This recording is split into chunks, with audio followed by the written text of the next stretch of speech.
Bismillahirrahmanirrahim. Elhamdülillahi Rabbil alemin. Vahdahu ve salatu ve selamu ala nebiyyina Muhammedin ve ala alihi ve ashabihi ecma'in. Görürsünüz bu da bitti. Yani ki bu səfərimiz de demək olar ki bitti və dönürük. Xoş o insanların halına ki bu səfərdən istifadə edədilər və əlhəmdə zikirdə, ibadətdə oldular və həmçində ki yəni günahlarını xatırladı, Allah qarşısında o günahlara görə çox peşman oldular və tövbə elədilər.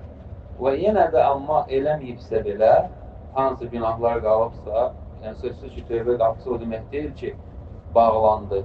Yox, tövbə qapısına vaxt bağlanır. Tövbə qapısı o vaxt bağlanır ki, artıq ölüm mələyi görüləndə, insan artıq ölüm döşəyinə düşəndə və yaxud da günəş batdığı yerdən çıxanda. Bu səfər necə ki demişdik, görürüz bitdi. Yəni sözsüz ki, bizim burada olan elə səfərimiz də bitəcəkdir, bu dünyada olan. Və ona görə insan gələ aqil olsun. Aqil olsun, yəni daim neynəsin? Allaha tərəf yönəlsin. Və bilsin ki, Allah onu hər yerdə görür. Mümkünət yoxdur ki, sən nəsə bir gizlin bir günah eləyəsən. Mümkün deyil. O insandan gizlin ola bilər, amma Allahdan heç bir şey gizlin deyil.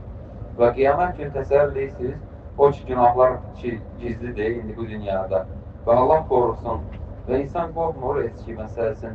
Ola bilsin ki, yəni sözsüz ki, bundan daim Allah'a sığınmaq lazımdır ki, necə ki, Rəbbimiz bu dünyada bizim günahlarımızı örtür, elə əxirət günündə də o günahlarımızı örtsün bizim. O bizim ki, təhrikdə və yaxud da elədiyimiz günahlar Allah subhanahu teala insanları açıb tövsiydi, bəlkə də nədir? Başımızı qağızıb gedə bilməz insanlar içində. Ona görə insan nə eləməlidir? Daimi tövbə eləməlidir. Daim. Allah Resulü s.a.v. bizə ən gözəl nümunədir.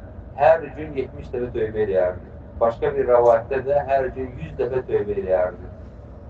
Hazır insan tövbə eləyəndə tövbənin şərtləri var, qəbul olunması üçün. İnsan tövbə eləyəndə o günaha qayıtmamaq üçün nə olmalı? Niyyətli olmalıdır.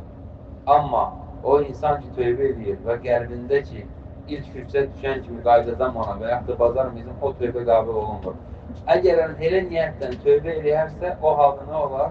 Onun tövbəsi tövbə eləməmiş olar və ölüm gələrsə, sanki tövbə eləməyibdir. Onun üçün insan necə olmalı? Qərarlı olmalıdır.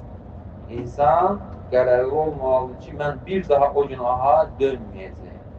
Allah üçün tövbə eləyir. Hansı günah olursa olsun. Birdən bəs insan elə qərarlı oldu, birdən yenə döndü.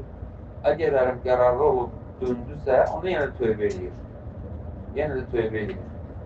Yenə də tövbə eləyir. Amma qəlbində bir az belə fikirləşsə, yəni niyyətli olsa ki, bir fürsət düşsə, həmən qayıdım o günaha, o halda o günah onun qəbul olunmur.